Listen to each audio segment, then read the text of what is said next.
The most important thing we now need to know is that why do organizational structures differ? Organizational structures differ on the basis of various factors. Strategy. An organization structure is a means to help management achieve its objective, as objectives are derived from the organization's overall strategy.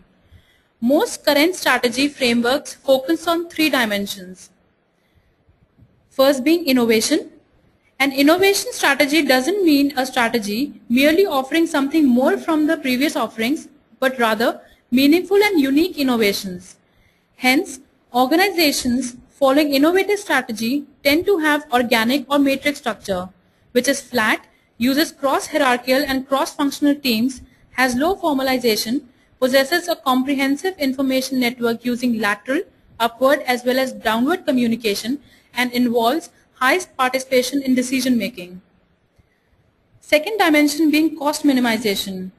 An organization that is pursuing a cost minimization strategy tightly controls costs, refrains from incurring unnecessary innovation or marketing expenses, and cuts prices in selling a basic product. This would be described the strategy which is being followed by Walmart. The organizations following cost minimization strategy tend to have mechanistic structure or the bureaucracy structure, which has extensive departmentalization, high formalization, a limited information network, mostly downward communication, and little participation by low-level members in decision making. The last dimension of strategy being imitation strategy. Organizations following this strategy seek to minimize risk and maximize opportunity for profit. Their strategy is to move into new products or new markets only after viability has been proven by innovators. They take the successful ideas of innovators and copy them. However, an organization following imitation strategy tends to have a mix of mechanistic and organic structure. Organization size. Organization size significantly affects its structure. For instance, large organizations with say about 2,000 or more employees tend to have more departmentalization, more vertical levels, and more rules and regulations than a small organization has. However, the relation isn't linear. Once an organization has 2,000 employees, it's already fairly mechanistic or has functional organization structure.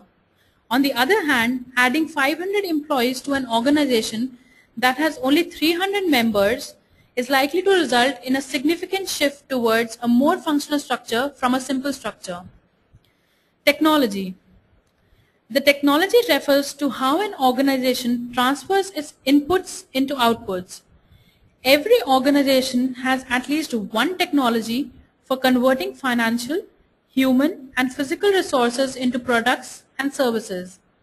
With the increase in technology complexity or the routine work, ranging from unit to process production, number of managerial and supervisory personnel level increases, resulting into tall structure. Besides the technology involved in the production process, an organization may use technology to facilitate task performance, like technology for information processing. If such a technology is being used by the organization, its manpower requirements may decrease. And lastly, we have environment. Environment consists of all those factors that lie outside the organization but affect its working. Taking environmental consideration, that organizational structure is suitable, which enables the organization to monitor, process information about the environment, increase organization's ability to pre-plan, and increase its flexibility to adapt. Environment keeps on changing. However, the rate of change in various factors may not be uniform. Some may change at a faster rate, some at a slower rate. For some organizations, environment may show stability, while for others it may be dynamic. In stable environment, functional organizational structure is suitable, while in dynamic environment, organic or matrix structure is suitable. Hence, in the ever-changing world where change is the only constant thing, there is a quote by Mr. James Bryan Quinn, author of Intelligent Enterprise, which says, Services and service technologies have opened a wide variety of new organizational options for managing intellect on a much more disaggregated basis called as intelligent enterprise. And once you see your organization as in the service business, you'll never organize like once you did. Now let's move on to the section where we relate organization structure and employee-wise.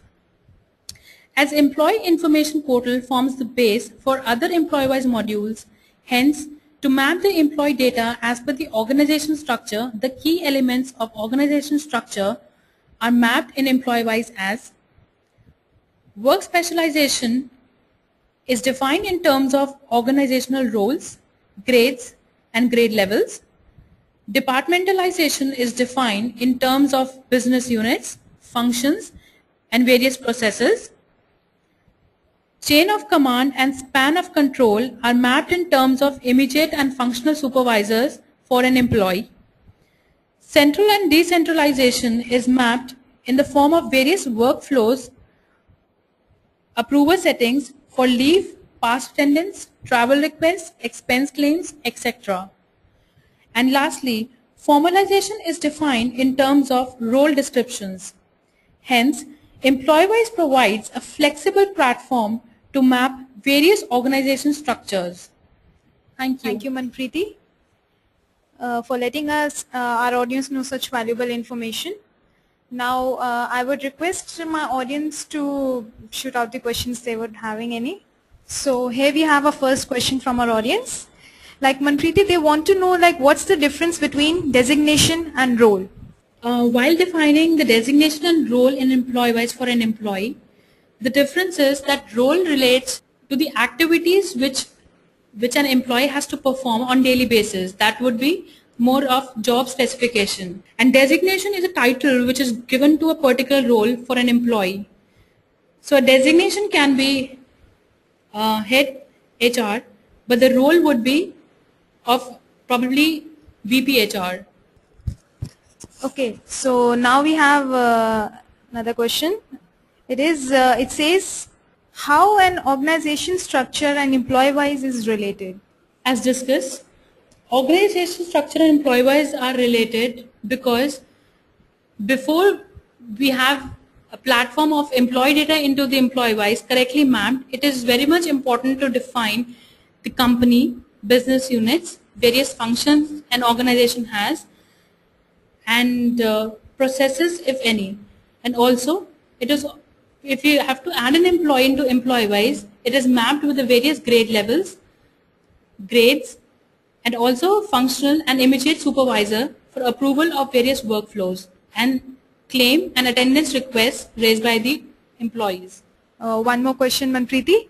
What is the best organization structure for employee-wise to be implemented?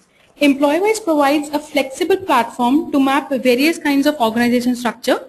So employee-wise is not restricted to mapping a particular organization structure.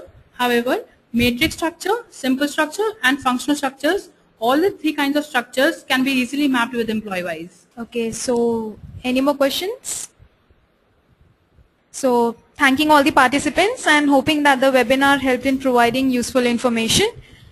For more updates, you can visit www.employeewise.com, or for feedback and suggestions on this webinar, you can write into gunjan.garg@employeewise.com.